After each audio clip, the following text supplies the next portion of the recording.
Giants fans, feel probably the biggest episode, I reckon, of our 2-year career so far on this show. More, I suppose, lucky for you having 2 West Australians on the panel and 2 Midland Guildford greats. But I'm going to let you introduce them first. So why don't you tell us their names? Obviously, we've got Steve Waugh, one of the greatest captains of all time.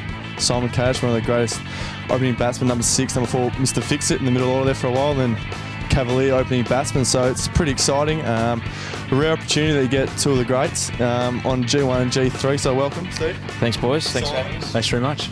Obviously, you've heard a lot about the show. It's pretty big time. We get it's every week. Yeah, the 500 views go a long way, don't they? But obviously, we got you in today through Gav Robson, another great cricketer. He told me best off spinner ever play the game for Australia. He said if it wasn't for Warren, you'd be number 1. But obviously, coming into our first game, and you gave the boys a bit of a chat. What were the main topics that you covered today? I guess lots of different topics, but it's probably more about Simon and myself, our experiences playing cricket over 20 years. I think all sports are pretty similar in the pressures and expectations and the nerves you carry in the games. I suppose tonight was all about maybe giving you guys a few shortcuts from our experience. Hopefully we learn a few things over our 20 years playing cricket, but it's really about I guess the way you train, the way you prepare, the mental side of things, the way you think. I hope we covered a couple of topics, and I hope you guys listened to what we said. Yeah, 20 years of experience is not too bad at all, actually, Cogs. If you were to put on the Giants Quincy this week, where would you back yourself to play in a position? And how do you think you'd go? Oh, look, I always fancied myself as a footballer. I used to love, growing up, I played in the centre, but I don't know whether I've got the fitness these days to be able to cover the Ks that you boys do these days. I think it's a fantastic game, and I'd love to play anywhere, but I certainly would love to trade probably a few tests, actually, to play an AFL game in front of 80, 90,000. So that's how much I like. Tagger. It'd be a good one.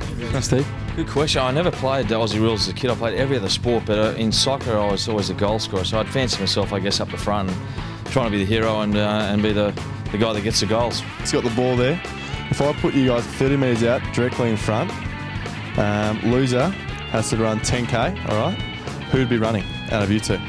Oh, I'd probably lose, but I wouldn't be doing the 10k, that's for sure. I mean, I was never a great runner. I think my beep test best was 7.2, so it wasn't my strength, but it'd be probably a wobbly kick, because I'd kick it like a soccer ball or a rugby ball. So I know that the Aussie rules, I mean, the guys in the Australian side are always sort of holding it, and like Warney was sort of, doing the stuff and lining it up, and there seemed to be a lot of technique in kicking the Aussie rules ball. I don't know whether it was all part of the go or whether it was bluff, I don't know what, but it seemed like it was really hard to kick this ball straight. Kat, your kicking technique? Hopefully straight. I'm a right footer, even though I play cricket left-handed. So yeah, hopefully I haven't kicked a footy for a while. Had a bit of an Achilles injury a few years ago, so I've steered clear of it. But yeah, I think hopefully I'd slot one through and Tugger would be running the 10Ks. I've got a personal vendetta here, actually. Obviously, Cato played in your team a few times. I'm a massive fan of left-arm Chinaman, like one of my favourite balls to be bowled. Was he underutilised under your reign?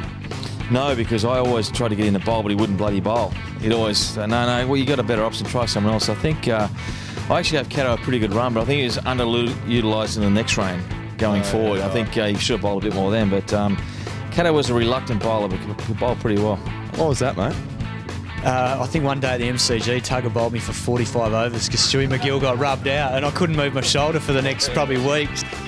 We'll just finish off with your tips for the premiership this season and how the Battle of the Bridge is going to go this week. So first off, Simon. Look, it'd be fantastic to see the Giants get up. It's the first round of the comp, so anything can happen.